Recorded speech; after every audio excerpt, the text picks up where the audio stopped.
Hello ನಮಸ್ಕಾರ, ಮುನ್ನಕ್ಕೆ ಸಾಥ್ ಚಾನಲ್ಗೆ ಸ್ವಾಗತ. ನಾನು ನಿಮ್ಮ ಡಾಕ್ಟರ್ ವಿ ಮುನಾವರ್ ದೊಡ್ಡಬ್ಬಿಗೆರೆ. ನಮ್ಮ ಜೊತೆ ಇದ್ದಾರೆ SGVSS ಗರ್ಲ್ಸ್ ಕಾಲೇಜ್ ಸ್ಟೂಡೆಂಟ್ಸ್ ನಮ್ಮ ಜೊತೆ ಇದ್ದಾರೆ. ಇವತ್ತಿನ ಒಂದು ಕನ್ನಡದ ಕೋಟ್ಯಾಧಿಪತಿ ಸನ್ನಿವೇಶದಲ್ಲಿ ಬಹಳಷ್ಟು ಜನ ವಿದ್ಯಾರ್ಥಿನಿಯರು ಒಂದು ಪ್ರೇಕ್ಷಕರಾಗಿ ಕೂತ್ಕೊಂಡಿದ್ದಾರೆ, ಕಂಟೆಸ್ಟೆಂಟ್ಸ್ ಇದ್ದಾರೆ ಇದರಲ್ಲಿ.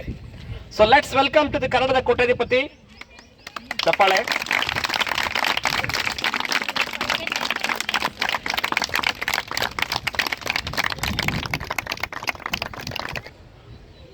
ಎಸ್, ಈಗ ನಾವು ಶೋನ ಆರಂಭಿಸೋಣ.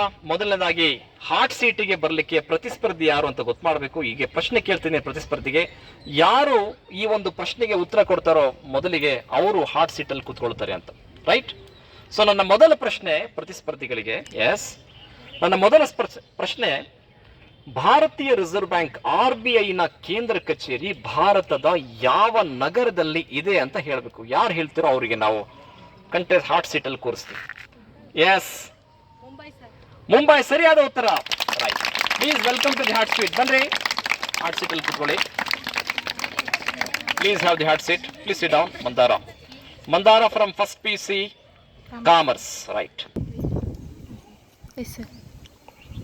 ಎಸ್, ನನ್ನ ಮೊದಲ ಪ್ರಶ್ನೆ ಪ್ರತಿಸ್ಪರ್ಧಿ ಮಂದಾರ ಅವರಿಗೆ ಈ ರೀತಿ ಇದೆ. ಹಸಿರು ಕ್ರಾಂತಿ ನಮ್ಮ ದೇಶದಲ್ಲಿ 1966-67ರಲ್ಲಿ ನಡೆಯಿತು. ದೇಶದ ಜನಸಂಖ್ಯೆ ನೋಡಿದಾಗ ಆಹಾರದ ಅಭದ್ರತೆ ಜಾಸ್ತಿ ಆಯಿತು. ಇದನ್ನ ದೂರ ಮಾಡಲಿಕ್ಕೆ ಒಬ್ಬ ವಿಜ್ಞಾನಿ HYVS high yielding variety seeds, hybrid ಬಿತ್ತನೆ ಬೀಜಗಳನ್ನ ಸಂಶೋಧನೆ ಮಾಡ್ತಾರೆ. ಈ ವಿಜ್ಞಾನಿ ಹೆಸರೇನು? ಇವ್ರನ್ನ ನಾವು ಹಸಿರು ಕ್ರಾಂತಿ ಪಿತಾಮಹ ಅಂತ ಕರಿತೀವಿ. ಈ ವಿಜ್ಞಾನಿ ಹೆಸರೇನು? ಹಸಿರು ಕ್ರಾಂತಿಯ ಹರಿಕಾರ ಯಾರು? Doctor MN Swaminathan. ಸರಿಯಾದ ಉತ್ತರ. ರೈಟ್, ಸರಿಯಾದ ಉತ್ತರ ಕೊಟ್ಟಿದ್ದೀರಾ. ನೆಕ್ಸ್ಟ್, ಎರಡನೇ ಪ್ರಶ್ನೆ ನಿಮಗೆ. ಭಾರತದಲ್ಲಿ 2011ರವರೆಗೆ ಚಿಹ್ನೆ ಭಾರತದ ರೂಪಾಯಿ ಇದಿರಲಿಲ್ಲ. 2011ರಲ್ಲಿ ಭಾರತ ಸರ್ಕಾರಕ್ಕೆ, ಕೇಂದ್ರ ಸರ್ಕಾರಕ್ಕೆ, ಭಾರತೀಯ ರಿಸರ್ವ್ ಬ್ಯಾಂಕ್ಗೆ ಭಾರತದ ರೂಪಾಯಿ ಚಿಹ್ನೆಯನ್ನ ಪರಿಚಯಿಸಿದ ವ್ಯಕ್ತಿ ಯಾರು? ಈಗ ಡಾಲರ್ ಯಾವ ರೀತಿ ಇದೆಯೋ ಹಾಗೆ ಭಾರತದ ರೂಪಾಯಿ ಮೊದಲು RS ಅಂತ ಬರೀತಾ ಇದ್ದ, ರುಪೀಸ್ ಅಂತ. ಈಗ ಅದಕ್ಕೆ ನಾವು ಚಿಹ್ನೆ ಹಾಕಿದ್ದೆ. ನಾವು ಆ ಒಂದು ಚಿಹ್ನೆಯ ಪರಿಚಯಿಸಿದವರು ಯಾರು? ಉದಯ್ ಕುಮಾರ್. ಸರಿಯಾದ ಉತ್ತರ. ತಮಿಳುನಾಡಿನವರು ಇವರು, ಉದಯ್ ಕುಮಾರ್. ಸರಿಯಾದ ಉತ್ತರ. ರೈಟ್. ನೆಕ್ಸ್ಟ್, ನಿಮಗೆ ಮೂರನೇ ಪ್ರಶ್ನೆ. ತುಂಬಾ ಚೆನ್ನಾಗಿ ಆಡ್ತಾ ಇದ್ದೀರಾ ಕನ್ನಡದ ಕೋಟ್ಯಾಧಿಪತಿ ಮಾದರಿ ಒಂದು ಪ್ರಶ್ನೆ ಪತ್ರಿಕೆ. ಮೂರನೇ ಒಂದು ಪ್ರಶ್ನೆ ನಿಮಗೆ. ನಮ್ಮ ದೇಶದ ಹೆದ್ದಾರಿಗಳನ್ನ ಅಭಿವೃದ್ಧಿ ಮಾಡಲಿಕ್ಕೆ ಒಂದು ಪ್ರಾಧಿಕಾರ ಇದೆ. ಆ ಪ್ರಾಧಿಕಾರ ಯಾವುದು ಅಂತ ಹೇಳ್ಬೇಕು. ಹೆದ್ದಾರಿಗಳನ್ನ ನಿರ್ಮಾಣ ಮಾಡಲಿಕ್ಕೆ ಕೇಂದ್ರ ಸಚಿವರು ಇರ್ತಾರೆ, ಅದಕ್ಕೆ ರಾಷ್ಟ್ರೀಯ ಹೆದ್ದಾರಿ. ಅದಕ್ಕೆ ಈ ಪ್ರಾಧಿಕಾರಕ್ಕೆ ಏನಂತ ಕರೀತೀವಿ ನಾವು? ಎಲ್ಲಿ ನೋಡಿದ್ರೆ ನಾವು ಹೆದ್ದಾರಿಗಳಲ್ಲಿ ನೋಡ್ತೀವಿ ಬೋರ್ಡ್ನ. ರಾಷ್ಟ್ರೀಯ ಹೆದ್ದಾರಿ, ನ್ಯಾಷನಲ್ ಹೈವೇಸ್. ಆ ಪ್ರಾಧಿಕಾರದ ಹೆಸರೇನು? ಉತ್ತರ ಗೊತ್ತಿದ್ರೆ ಹೇಳಿ, ಇಲ್ಲ ಅಂದ್ರೆ ನೀವು ಕ್ವಿಟ್ ಮಾಡಬಹುದು ಗೇಮ್.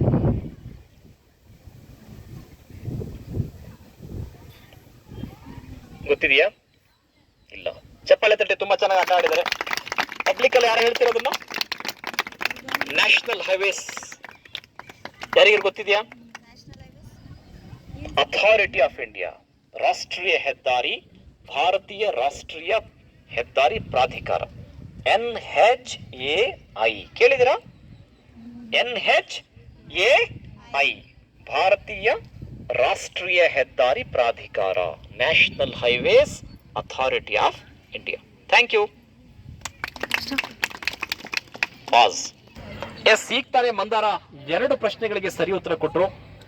ಇನ್ನ ಎರಡನೇ ಪ್ರತಿಸ್ಪರ್ಧಿಗೆ ನಾವು ಸ್ಪರ್ಧೆಯನ್ನು ಆರಂಭ. ನನ್ನ ಪ್ರಶ್ನೆ ಹಾಟ್ ಸೀಟಿಗೆ ಬರಲಿಕ್ಕೆ ಮೊದಲ ಪ್ರಶ್ನೆ ಕೇಳ್ತಾ ಇದ್ದೀನಿ. ನಬಾರ್ಡ್ ಅಂದ್ರೆ ಭಾರತೀಯ ಕೃಷಿ ಮತ್ತೆ ಗ್ರಾಮೀಣಾಭಿವೃದ್ಧಿ ಬ್ಯಾಂಕ್ ಅಂತ ಹೇಳ್ತೀವಿ ನಾವು, ನಬಾರ್ಡ್. IDBI ಇದನ್ನ ಏನ್ ಹೇಳ್ತೀವಿ ನಾವು? ಇದ್ರ ಫುಲ್ ಫಾರ್ಮ್ ಹೇಳ್ಬೇಕು. IDBI ಯಾರು ಹೇಳ್ತೀರಾ? IDBI. Yes, Kaveri please. ಏನು ಉತ್ತರ ಇದ್ದು? IDBI industrial development bank of India. ಸರಿಯಾದ ಉತ್ತರ. Please welcome to the hot seat. Please welcome to the hot seat. ಬನ್ರಿ, ಗಲಾಟೆ ಮಾಡಬೇಡಿ. ಈ ಕಾಲ್ ಬರಬಾರ್ದು, ಇಷ್ಟೇ ಬರಬೇಕು. ಎಸ್, ನಮ್ಮೊಂದಿಗೆ ಕಾವೇರಿ ಎರಡನೇ ಪ್ರತಿಸ್ಪರ್ಧಿ ಕನ್ನಡದ ಕೋಟ್ಯಾಧಿಪತಿ ಶೋ ಅಲ್ಲಿದ್ದಾರೆ. ಇವರಿಗೇನು ಪ್ರಶ್ನೆಗಳನ್ನು ಕೇಳೋಣ. Kaveri, are you ready? Yes. ನನ್ನ ಮೊದಲ ಪ್ರಶ್ನೆ, ಅಮೆರಿಕದ ಡಾಲರ್ ವಿರುದ್ಧ ಭಾರತದ ರೂಪಾಯಿ ಮೌಲ್ಯ 100 ರೂಪಾಯಿ ಇದೆ, ಆಸುಪಾಸಿನಲ್ಲಿದೆ 100 ರೂಪಾಯಿ. ಯಾವ ದೇಶದ ಕರೆನ್ಸಿ ಭಾರತದ ವಿರುದ್ಧ ಅತ್ಯಂತ ಹೆಚ್ಚಿನ ಒಂದು ಮೌಲ್ಯ ಹೊಂದಿದೆ? ಅಂದ್ರೆ ಆ ದೇಶದ 1 ರೂಪಾಯಿ ಭಾರತದ 290 ರೂಪಾಯಿಗೆ ಸಮ ಇದೆ. ಆ ದೇಶ ಯಾವುದು ಅಂತ ನೀವು ಹೇಳಬೇಕು. ಕತಾರ್ ದೇಶ ಸರಿಯಾದ ಉತ್ತರ. Right, very good, well played. ನಿಮ್ಗೆ ಎರಡನೇ ಪ್ರಶ್ನೆ ಕೇಳ್ತಾ ಇದ್ದೀನಿ ಈಗ. ಎರಡನೇ ಪ್ರಶ್ನೆ, ಕೇಂದ್ರ ಸರ್ಕಾರದ ಪ್ರಧಾನಮಂತ್ರಿ ನರೇಂದ್ರ ಮೋದಿ ಅವರ ಸಂಪುಟದಲ್ಲಿ ಈಗಿನ ಕೇಂದ್ರ ಮಹಿಳಾ ಮತ್ತೆ ಮಕ್ಕಳ ಕಲ್ಯಾಣ ಸಚಿವೆ ಯಾರು? ಪ್ರಧಾನಮಂತ್ರಿ ನರೇಂದ್ರ ಮೋದಿ ಅವರ ಸಂಪುಟದಲ್ಲಿ ಕೇಂದ್ರ ಮಹಿಳಾ ಮತ್ತೆ ಮಕ್ಕಳ ಕಲ್ಯಾಣ ಸಚಿವೆ ಯಾರು? ಸ್ಮೃತಿ ಇರಾನಿ ಸರಿಯಾದ ಉತ್ತರ. ರೈಟ್. ನನ್ನ ಮೂರನೇ ಪ್ರಶ್ನೆ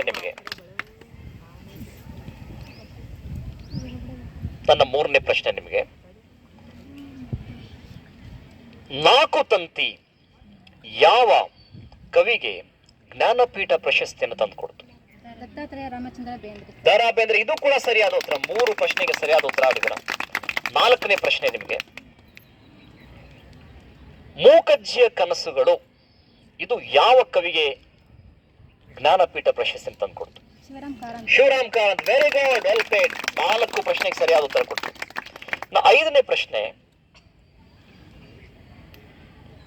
ಪಾಸ್ ಮಾಡಿ.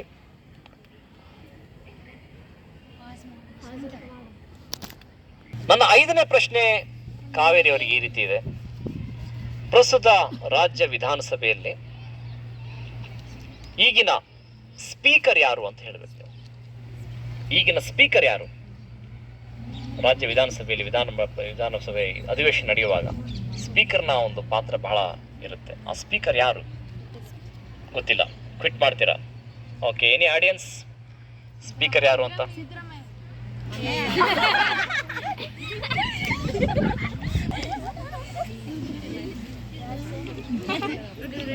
ಯುಟಿ ಖಾದರ್.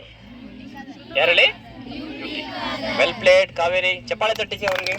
ಪಾಸ್. ಕೀರ್ತಿ ಅಲ್ಲ? ನಮ್ಮೊಂದಿಗೆ ಮೂರನೇ ಪ್ರತಿಸ್ಪರ್ಧಿ ಕೀರ್ತಿ ಅವರಿದ್ದಾರೆ. ಕೀರ್ತಿ ಅವರಿಗೆ ಮೊದಲ ಪ್ರಶ್ನೆ. Are you ready Keerthi? Yes. ಮೊದಲನೇ ಪ್ರಶ್ನೆ, ಈಗ ರಾಜ್ಯ ವಿಧಾನಸಭೆಯಲ್ಲಿ ಮುಖ್ಯಮಂತ್ರಿ ಸಿದ್ದರಾಮಯ್ಯನವರ ವಿರುದ್ಧ ಟೀಕೆ ಮಾಡಲಿಕ್ಕೆ ವಿರೋಧ ಪಕ್ಷದ ನಾಯಕನ ಸ್ಥಾನ ಯಾರು ಅಲಂಕರಿಸಿದ್ದಾರೆ? ಆರ್ ಅಶೋಕ್ ಸರಿಯಾದ ಉತ್ತರ. ಎರಡನೇ ಪ್ರಶ್ನೆ, ಈಗಿನ ಮುಖ್ಯಮಂತ್ರಿ ಸಿದ್ದರಾಮಯ್ಯನವರ ಜೊತೆ ಅವರ ಸಚಿವ ಸಂಪುಟದಲ್ಲಿ ಒಬ್ಬರ ಮಂತ್ರಿಯನ್ನು ನಾವೇನ್ ಮಾಡಿದ್ವಿ? DCM ಮಾಡಿದ್ದಾರೆ. ಉಪಮುಖ್ಯಮಂತ್ರಿ, ಅವ್ರ ಹೆಸರೇನು? ಡಿ.ಕೆ. ಶಿವಕುಮಾರ್. ಇದು ಕೂಡ ಸರಿಯಾದ ಉತ್ತರ. ಮೂರನೇ ಪ್ರಶ್ನೆ, ಬಹಳ ಖ್ಯಾತಿ ಪಡೆದಿರ್ತಕ್ಕಂಥ ನಿತ್ಯೋತ್ಸವ ಕವಿ ಅಂತ ಪ್ರಖ್ಯಾತಿ ಪಡೆದಿರ್ತಕ್ಕಂಥ ಕವಿ ಹೆಸರೇನು? Doctor KS Nisar Ahmed. ಇದು ಕೂಡ ಸರಿಯಾದ ಉತ್ತರ. ಚಪ್ಪಾಳೆ ತಟ್ತಾ ಇರಿ ಆಡಿಯನ್ಸ್. ನಾಲ್ಕನೇ ಪ್ರಶ್ನೆ ನಿಮಗೆ ಸ್ವಲ್ಪ ಬೇಸಿಕ್ ನಾಲೆಡ್ಜ್. H2O ನೀರಿಗೆ ನಾವು ಕರಿತೀವಿ, ರೈಟ್? ವೈಜ್ಞಾನಿಕವಾಗಿ H2O ದಲ್ಲಿ ಏನೇನು ಎಲಿಮೆಂಟ್ಸ್ ಇದೆ ಅಂತ ಹೇಳಬೇಕು. Hydrogen, water, ಮತ್ತೇನಿದೆ? ಪಾಸ್ ಕೊಡಿ. ಐದನೇ ಪ್ರಶ್ನೆ ನಿಮಗೆ, O2 ಅಂದ್ರೆ ಆಕ್ಸಿಜನ್, O3 ಅಂದ್ರೆ ಏನು? O2 ಅಂದ್ರೆ ಆಕ್ಸಿಜನ್, O3 ಅಂದ್ರೆ ಏನು? ಹೈಡ್ರೋಜನ್. ತಪ್ಪುತ್ರ. ಯಾರಿಗೂ ಗೊತ್ತಿದೆಯಾ ಆಡಿಯನ್ಸ್ ಅಲ್ಲಿ? ಓಝೋನ್ ಸರಿಯಾದ ಉತ್ತರ. ರಾಗಿ Sushma, please come to the hot seat. Thank you Keerthi. ಚಪ್ಪಾಳೆ ತಟ್ಟಿ. ಪಾಸ್ ಕೊಡಿ.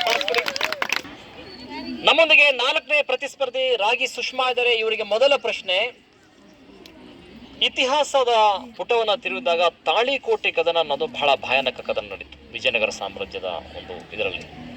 ಇದು ಎಷ್ಟನೇ ಇಸ್ವಿಯಲ್ಲಿ ನಡೆಯಿತು ಅಂತ ಹೇಳಬೇಕು. ಎಷ್ಟನೇ ಇಸ್ವಿಯಲ್ಲಿ ತಾಳಿಕೋಟೆ ಕದನ ನಡೆದು ಹೋಯಿತು? 1564. ಸರಿಯಾದ ಉತ್ತರ. ಎರಡನೇ ಪ್ರಶ್ನೆ ನಿಮಗೆ, ಈಗಿನ ಭಾರತೀಯ ರಿಸರ್ವ್ ಬ್ಯಾಂಕ್ನ ಗವರ್ನರ್ ಯಾರಿದ್ದಾರೆ? ಭಾರತೀಯ ರಿಸರ್ವ್ ಬ್ಯಾಂಕ್ನ ಗವರ್ನರ್ ಯಾರು? ಶಕ್ತಿಕಾಂತ್ ದಾಸ್. ಸರಿಯಾದ ಉತ್ತರ, ರೈಟ್, ವೆಲ್ ಪ್ಲೇಡ್. ನಮ್ಮ ಮೂರನೇ ಪ್ರಶ್ನೆ ನಿಮಗೆ, ಭರತನಾಟ್ಯ ಇದು ಯಾವ ರಾಜ್ಯದ ಒಂದು ಸಾಂಸ್ಕೃತಿಕ ನೃತ್ಯ? ಇಡೀ ಪ್ರಪಂಚದಲ್ಲಿ ಭರತನಾಟ್ಯ ಆಡ್ತದೆ. ಭರತನಾಟ್ಯ ಯಾವ ರಾಜ್ಯದ ಒಂದು ಸಾಂಸ್ಕೃತಿಕವಾದ ನಾಟ್ಯ? ಯಾವ ರಾಜ್ಯದ ಭರತನಾಟ್ಯ? ಕರ್ನಾಟಕ ತಪ್ಪುತ್ರ. ಆಡಿಯನ್ಸ್ ಯಾರು ಹೇಳ್ತೀರಾ? ಯಾರು ಹೇಳ್ತೀರಮ್ಮ?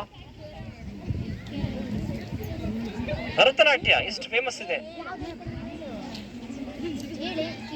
ಹೇಳಿ. ಗೊತ್ತಿಲ್ಲ, ಈ ಕಡೆ ತಿಳಿಸಿ. ಇಲ್ಲ, ಕೇರಳ. ಸರಿಯಾದ ಸಾರಿ, ಇಲ್ಲಿಗೆ ನಿಮ್ಮ ಜರ್ನಿ ಮುಗಿತು. ಪಾಸ್. ನಮ್ಮೊಂದಿಗೆ ಪ್ರತಿಸ್ಪರ್ಧಿ ರೇಣುಕಾಚಾರ್ಯ, ಜೋರದ ಚಪ್ಪಾಳೆ ತಟ್ಟುವರಿಗೆ. ರೈಟ್. ನಿಮಗೆ ಮೊದಲ ಪ್ರಶ್ನೆ, ಭಾರತದಲ್ಲಿ ಮೊಟ್ಟ ಮೊದಲ ರೈಲು ಯಾವ 2 ನಗರಗಳ ನಡುವೆ ನಡೆಯಿತು, ಸಂಚರಿಸಿತು? ಮುಂಬೈ ಟು ಥಾಣೆ. ಸರಿಯಾದ ಉತ್ತರ, ರೈಟ್. ಗಟ್ಟಿಯಾದ ಒಂದು ಧ್ವನಿಯಲ್ಲಿ ನೀವು ಉತ್ತರ ಕೊಡಬೇಕು. ಎರಡನೇ ಪ್ರಶ್ನೆ ನಿಮಗೆ, ಎರಡನೇ ಪ್ರಶ್ನೆ, ಭಾರತದಲ್ಲಿ ಯಾವ ಮರುಭೂಮಿ ಇದೆ? ಈಗ ಮರುಭೂಮಿ ಹೆಸರುಗಳು ಕೇಳಿದ್ರಿ ನೀವು. ಸಹಾರಾ ಇದೆ, ಅಂಟಾರ್ಟಿಕಾ ಇದೆ, ಗೋಬಿ ಇದೆ. ನಮ್ಮ ದೇಶದಲ್ಲಿ ಯಾವುದು ಮರುಭೂಮಿ ಇದೆ? ರಾಜಸ್ಥಾನದಲ್ಲಿ ಹೋದ್ರೆ ಮರುಭೂಮಿ ಕಾಣ್ತಾ ಇರೋದು. ಯಾವ ಒಂದು ಮರುಭೂಮಿ ಇದೆ? ಹೆಸರು ಹೇಳ್ಬೇಕು ನೀವು, ಮರುಭೂಮಿ ಹೆಸರು. ಗೊತ್ತಿಲ್ಲ ಆಡಿಯನ್ಸ್? ಯಾವುದು? ಥಾರ್. ತಾರಾ ಅಲ್ಲ, ಯಾವ್ದು ಹೇಳಿ? ಥಾರ್ ಮರುಭೂಮಿ. Welcome Divya, please hot seat ಬನ್ನಿ. Thank you Renuka. ಕಂಟೆಸ್ಟೆಂಟ್ ಪ್ರತಿಸ್ಪರ್ಧಿ ದಿವ್ಯಾ ಇದ್ದಾರೆ, ಬನ್ನಿ ದಿವ್ಯಾ ಅವರಿಗೆ ಪ್ರಶ್ನೆ ಕೇಳೋಣ. ಮೊದಲ ಪ್ರಶ್ನೆ ದಿವ್ಯಾ, ಭಾರತೀಯ ರಿಸರ್ವ್ ಬ್ಯಾಂಕ್ನ ಕೇಂದ್ರ ಕಚೇರಿ ಯಾವ ನಗರದಲ್ಲಿದೆ? ಮುಂಬೈ. ಸರಿಯಾದ ಉತ್ತರ. ಎರಡನೇ ಪ್ರಶ್ನೆ ನಿಮಗೆ,